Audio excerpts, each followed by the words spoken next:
அனைவருக்கும் வணக்கம். ஈரானை அவ்வளவு எளிதில் அமெரிக்காவால் ஜெயிக்க முடியாது. முதல் முறையாக தப்பு கணக்கு போட்டிருக்காங்க அமெரிக்கா அப்படின்னு தான் சொல்லணும். மலை இடுக்குகளில் பாதாளத்தில் ஈரான் புதைத்து வைத்திருக்கக்கூடிய லட்சக்கணக்கான ட்ரோன்கள் இவ்வளவையும் தடுக்கும் பேட்ரியாட் குறைந்து வர்றதுனால அமெரிக்காவுக்கு தற்போது கலக்கம் ஏற்பட்டிருக்கிறது. இஸ்ரேல் அமெரிக்கா நடத்தக்கூடிய போரால சவுதி அரேபியா, ஐக்கிய அரபு அமீரகம் மற்றும் குவைத் நாடுகளுக்கு தான் சிக்கல் ஏற்பட்டிருக்கிறது. ஈரான் தாக்கினால் பல ஆண்டுகள் பின்னோக்கி செல்லக்கூடிய ஆபத்தும் உருவாகுகிறது. மத்திய கிழக்கில் ஈரான் மற்றும் அமெரிக்கா, இஸ்ரேல் படைகளுக்கு இடையில் மூண்டிருக்கக்கூடிய இந்த போர் நவீன வரலாற்றின் மிக முக்கிய ஆபத்தான இராணுவ மோதலாக உருவெடுத்திருக்கிறது.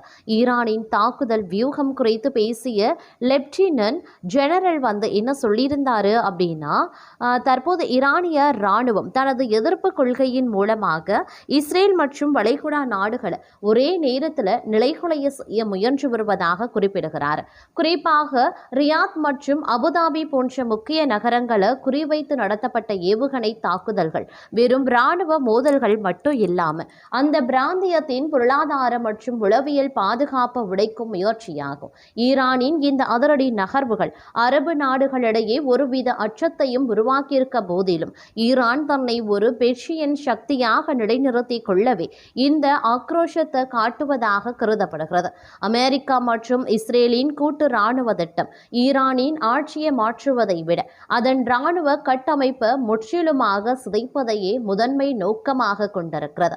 ஈரானின் பாலிஸ்டிக் ஏவுகணை தளங்கள், ட்ரோன் உற்பத்தி மையங்கள் மற்றும் அணுசக்தி ஆய்வு கூடங்கள் ஆகியவற்றை அழிப்பதன் மூலமா ஈரானின் தாக்கும் திறனை முடக்க அவர்கள் திட்டமிட்டிருக்காங்க. போரின் முதல் சில நாட்கள்ல ஈரானின் கட்டளை மற்றும் கட்டுப்பாட்டு மையங்கள் தகர்க்கப்பட்ட விதம் இஸ்ரேலிய உளவுத்துறையின் துல்லியமான ஊடுருவலை காட்டுகிறது.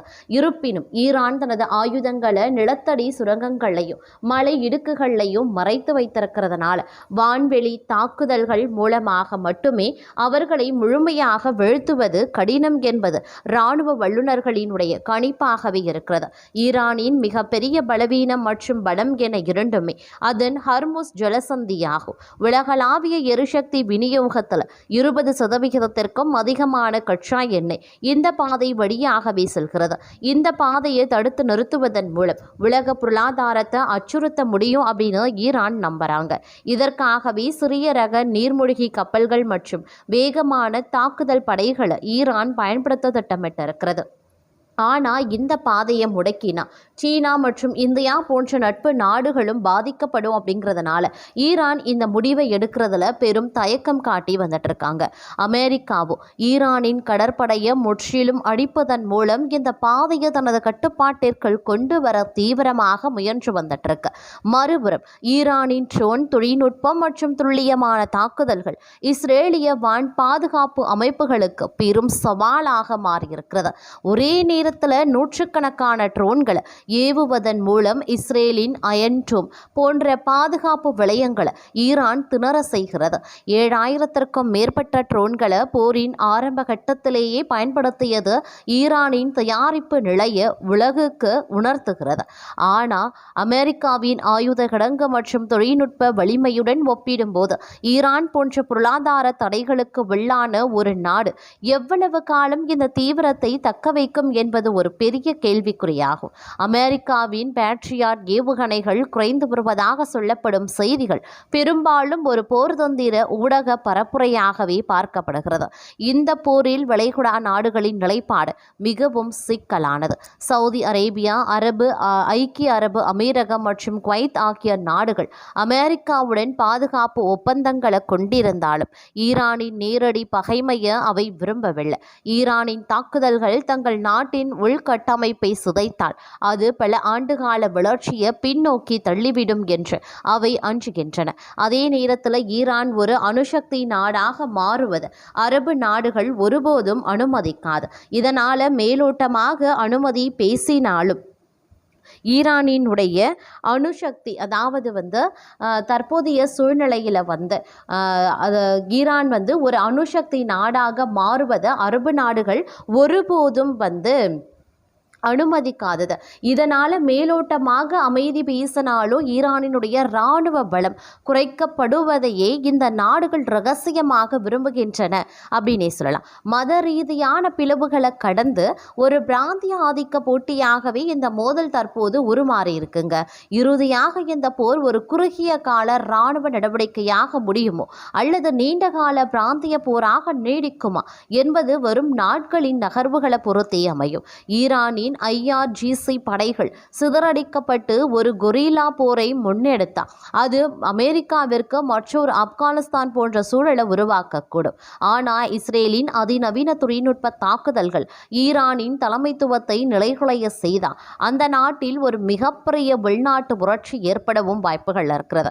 எதுவாக இருந்தாலும் மத்திய கிழக்கின் வரைபடம் இந்த போருக்கு பிறகு மீண்டும் ஒரு முறை மாற்றி எழுதப்படும் என்பது மட்டுமே உறுதி. உலக நாடுகள் அனைத்தும் தற்போது ஒரு மாபெரும் எரிசக்தி நெருக்கடியின் விளிம்பில் நின்று கொண்டிருக்கிறது குறிப்பிடக்கூடிய ஒரு விஷயம் அப்படின்னே கூட சொல்லலாம். அது மட்டும் இல்லாம இந்தியாவிற்கு ஏற்றுமதி செய்யப்படக்கூடிய கச்சா எண்ணெய் பற்றிய அதிகாரப்பூர்வ தரவுகளை இனி வெளியிட மாட்டோம் அப்படின்னு ரஷ்யா அறிவித்திருக்காங்க. ரஷ்ய அரசு செய்தி தொடர்பாளர் என்ன சொல்லியிருந்தாருன்னா, எண்ணெய் ஏற்றுமதி அளவுகள் குறித்து எவ்வித தகவல்களையும் வழங்க மாட்டோம், எங்கள் வர்த்தகத்தை பாதிக்க விரும்பும் பலர் இருக்காங்க அப்படின்னு தெரிவித்திருக்காங்க. 2022க்கு முன் ரஷ்யாவின் பெரும்பாலான எண்ணெய் ஏற்றுமதி ஐரோப்பாவிற்கு சென்றது. ஆனால் உக்ரைன் போருக்கு பிறகு மேற்கத்திய நாடுகள் விதித்த தடைகளால் ரஷ்யா தனது எண்ணெய் ஏற்றுமதியை ஆசியாவிற்கு திருப்பியிருந்தாங்க. அதில் இந்தியா விரைவில் முக்கிய வாடிக்கையாளராக மாறியிருந்தது. இந்தியாவின் IOC, ரிலையன்ஸ், நாராயணா போன்ற நிறுவனங்கள் தள்ளுபடி விலையில் ரஷ்ய எண்ணெயை வாங்கி உள்நாட்டு தேவைகளையும் ஏற்றுமதியையும் பூர்த்தி செய்திருந்தாங்க. அமெரிக்கா சமீபத்தில் 30 நாட்களுக்கு தற்காலிக அனுமதி வழங்கி இந்தியா ரஷ்யா எண்ணெயை வாங்கலாம் என அறிவித்திருந்தாங்க. இதனால் உலகளாவிய விநியோகத்தில் திடீர் சிக்கல்கள் ஏற்படாமல் தடுக்கும் முயற்சியாக கருதப்பட்டது.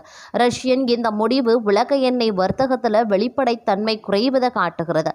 இனி அதிகாரப்பூர்வ புள்ளி விவரங்கள் இல்லாமல் கப்பல் கண்காணிப்பு தரவுகள் மற்றும் துறைமுக பதிவுகள் மூலம் எண்ணெய் ஏற்றுமதி அளவுகள் கணிக்கப்படும் அப்படின்னு சொல்லப்பட்டிருக்கிறதும் குறிப்பிடத்தக்க ஒரு விஷயம் அப்படின்னே கூட சொல்லலாங்க. அது மட்டும் இல்லாம மத்திய கிழக்குல பாத்தீங்க அப்படின்னா நாளுக்கு நாள் போர் பதட்டம் அதிகரித்து கொண்டே செல்வது அப்படிங்கிறது மிகப்பெரிய அளவுல பதட்டத்தையும் ஏற்படுத்தியிருக்கிறது அப்படின்னே சொல்லலாம். அதே நேரம் இந்தியா நல்ல நண்பன் என்றும் ஏற்கனவே விதிக்கப்பட்ட நிபந்தனைகளை சரியாக பின்பற்றுகிறது அப்படின்னு சொல்லி ரஷ்ய எண்ணெயை தற்காலிகமாக வாங்கிக் கொள்ள அமெரிக்கா அனுமதி அளித்திருந்தாங்க. ஏற்கனவே நாம ரஷ்யாவிடமிருந்து தான் எண்ணெய் வாங்கியிருந்தோம். ஆனா வரி என்று சொல்லி இந்த கொள்முதலை நிறுத்தியது அமெரிக்கா தான். தற்போது இதே அமெரிக்கா ரஷ்யா எண்ணெய் வாங்க அனுமதித்திருக்கிறது. இதுக்கு பருத்தி மூட்டை குடோன்லேயே இருந்திருக்கலாமே என்று பலரும் சொல்லியிருக்காங்க. இந்தியாவுக்கு ரஷ்யா குறைவான விலையில கச்சா எண்ணெயை சப்ளை செய்து வந்திருக்காங்க. எந்த அளவுக்கு குறைவு எனில் வளைகுடா நாடுகளில் இருந்து நமக்கு கிடைக்கும் எண்ணெயின் விலையை விட $5 வரை குறைவான விலையில் ரஷ்யா எண்ணெய் கிடைக்கும். ஆனால் குறுக்கே வந்த கௌஷிக் அமெரிக்கா ரஷ்யாவிடம் எண்ணெய் வாங்குறதுனால அந்நாட்டு நிறைய காசு போகிறது. இந்த பணத்தை ரஷ்யா உக்ரைனுக்கு எதிரான பொருளை செலவு செய்கிறது. ஆகவே ரஷ்யாவிடம் எண்ணெய் வாங்கும் இந்தியாவுக்கு 25% வரைக்கும் இந்த பிடிச்சிக்கோ அப்படின்னு போட்டு விட்டுருக்காங்க. ஏற்கனவே இந்தியா மீது 25% வரி விதிக்கப்பட்டிருந்த நிலையில் மொத்த வரி 50% அதிகரித்திருக்கிறது. இதெல்லாம் வேலைக்கே ஆகாது அப்படின்னு உணர்ந்த இந்தியா ரஷ்யாவிடம் எண்ணெய் வாங்குவதை நிறுத்தியிருந்தாங்க. சொன்னதை இந்தியா கேட்டுக்கொண்டது என்று சொல்லி 25% வரியை ரத்து செய்திருந்தது. இப்படி இருக்கையில் தற்போது வளைகுடா நாடுகளில் போர் வெடித்திருக்கிறது. இது இந்தியாவுக்கான கச்சா எண்ணெய் சப்ளையை பாதித்திருக்கிறது. வேறு வழியே இல்லை, ரஷ்யா மட்டும்தான் நமக்கு இருக்கும் ஒரே ஆப்ஷன். அதனால ரஷ்யாவிடம் டீல் பேச இந்தியா ரெடி ஆனாங்க. மறுபடியும் குறுக்கே வந்த கௌஷிக் அப்படின்ற மாதிரி சரி ரஷ்யாவிடம் வாங்கிக்கோங்க, ஆனா 30 நாட்களுக்கு மட்டும்தான் வாங்கணும் அப்படின்னு அமெரிக்கா கூறியிருந்தாங்க. அமெரிக்காவின் நிதித்துறை செயலர் ஸ்காட் பெசன்ட், எரிசக்தி துறை செயலர் கிறிஸ் ரைட் இது குறித்து செய்தி ஊடகங்களுக்கு அளித்த பேட்டியில இந்தியா நல்ல நண்பன். இதற்கு முன்னர் விதிக்கப்பட்ட தடைகளை இந்தியா மதித்து நடத்த கொண்டாங்க. தடை காரணமா ரஷ்யா எண்ணெய்க்கு பதிலாக அமெரிக்க எண்ணெயை வாங்க ஒப்புக்கொண்டது. இருப்பினும் தற்போது ஏற்பட்டிருக்கும் தற்காலிக சப்ளை தடைகள் காரணமாக மீண்டும் ரஷ்ய எண்ணெயை வாங்க அனுமதி அளித்திருக்கோம் அப்படின்னு சொல்லியிருந்தாங்க. இதெல்லாம் ஏற்கனவே நாங்க செய்து கொண்டுதான் இருந்தோம். இடையில வரி போட்டு வர்த்தகத்தை கெடுத்து மீண்டும் ரஷ்ய எண்ணெயை வாங்க சொல்வதெல்லாம் பருத்தி மூட்டை குடோன் கதைதான் என்று விமர்சனங்களும் தற்போது எழ ஆரம்பித்திருக்கிறது. மார்ச் 5ஆம் தேதிக்கு முன்னர் எண்ணெய் நிரப்பப்பட்டு கடல்ல இருக்கக்கூடிய ரஷ்ய கப்பல்கள்ல இருந்துதான் எண்ணெயை வாங்கிக் கொள்ள வேண்டும் என்றும் ஏப்ரல் 4 வரை இந்த அனுமதி இருப்பதாக அமெரிக்கா சொல்லி இருக்கிறது குறிப்பிடத்தக்க ஒரு விஷயம்.